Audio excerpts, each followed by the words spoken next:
शीतला माता की कथा। एक गांव में ब्राह्मण दंपति रहते थे। दंपति के 2 बेटे और 2 बहुएं थी। दोनों बहुओं के लंबे समय के बाद बेटे हुए थे। इतने में शीतला सप्तमी के पर्व आया। घर में पर्व के अनुसार ठंडा भोजन तैयार किया गया। दोनों बहुओं के मन में विचार आया कि यदि हम ठंडा भोजन लेंगी तो बीमार होंगी, बेटे भी अभी छोटे हैं। इस कुविचार के कारण दोनों बहुओं ने पशुओं के दाने तैयार करने के बर्तन में गुपचुप 2 बाल्टी तैयार कर ली। सास बहू शीतला की पूजा करके आई, शीतला माता की कथा सुनी। बाद में सास तो शीतला माता के भजन करने के लिए बैठ गई। दोनों बहुएं बच्चे रोने का बहाना बनाकर घर आए। दाने के बर्तन से गरम गरम रोटला निकाले, चूरमा किया और पेट भर खा लिया। सास ने घर आने पर बहुओं से भोजन करने के लिए कहा। बहुएं ठंडा भोजन करने का दिखावा करके घर काम में लग गई। सास ने कहा, बच्चे कब सोए हैं, उन्हें जगा कर भोजन करा लो। बहुएं जैसे ही अपने बेटों को जगाने गई तो उन्होंने मर्त पाया। ऐसा बहुओं की करतूतों के फलस्वरूप शीतला माता के प्रकोप से हुआ। विवश बहुएं सास को सारी घटना बता दी।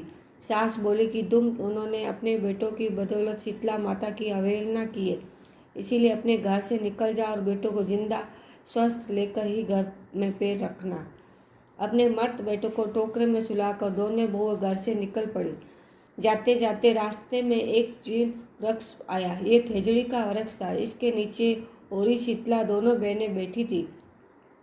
दोनों के बालों में विपुल प्रमाण में जुएं थी। बहुओं ने थकान का अनुभव भी किया। दोनों बहुएं हरि और शीतला के पास आकर बैठ गई। उन दोनों ने शीतला हरि के बालों से खूब सारी जुएं निकाली। जुओं का नाश होने से औरी और शीतला ने अपने मस्तक में शीतला का अनुभव किया।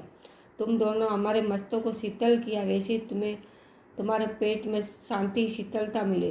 दोनों बहुएं एक साथ बोली कि पेट का दिया हुआ ही लेकर हम मारी मारी भरती है, परंतु शीतला माता के दर्शन हुए नहीं। शीतला माता ने कहा कि तुम दोनों पापिनी हो, दुष्ट हो, दुराचारनी हो। तुम्हारा तो मुँह देखने से भी फल नहीं मिलता, तुम योग्य नहीं हो। शीतला सप्तमी के दिन ठंडा भोजन करने के बदले तुम दोनों ने गर्म भोजन कर लिया था। ये सुनते ही बहुओं ने शीतला माता को पहचान लिया। देवरानी जेठानी ने दोनों माताओं का वंदन किया। गिड़गिड़ाते हुए कहा कि हम तो भोली भाली है, अनजाने में गर्म खा लिया था।